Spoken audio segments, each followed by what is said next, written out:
কি কখনো ভেবে দেখেছেন একটা মাত্র মোবাইল ভিডিও পুরো দেশের রাজনীতি কাঁপিয়ে দিতে পারে?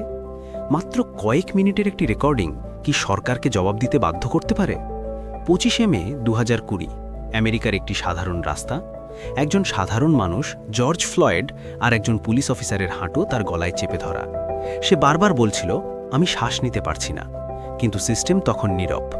সবকিছু বদলে গেল যখন পাশেই দাঁড়ানো এক মেয়ে মোবাইল দিয়ে ভিডিও রেকর্ড করে ফেলল। ভিডিওটি সোশ্যাল মিডিয়ায় ছড়িয়ে পড়তেই পুরো বিশ্বে ঝড় বয়ে গেল। আমেরিকা থেকে ইউরোপ লক্ষ লক্ষ মানুষ রাস্তায় নেমে এলো।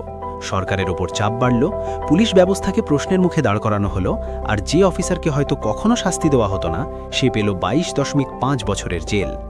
এটা শুধু একটা ভিডিও ছিল না, এটা প্রমাণ করে দেয় আজকের দুনিয়ায় ক্যামেরাই সবচেয়ে বড় শক্তি। একটা ভিডিও ক্ষমতাকে নতজানু করতে পারে। তাই মনে রাখবেন, সত্য যদি রেকর্ড হয়ে যায় তাহলে ইতিহাস বদলাতে পারে।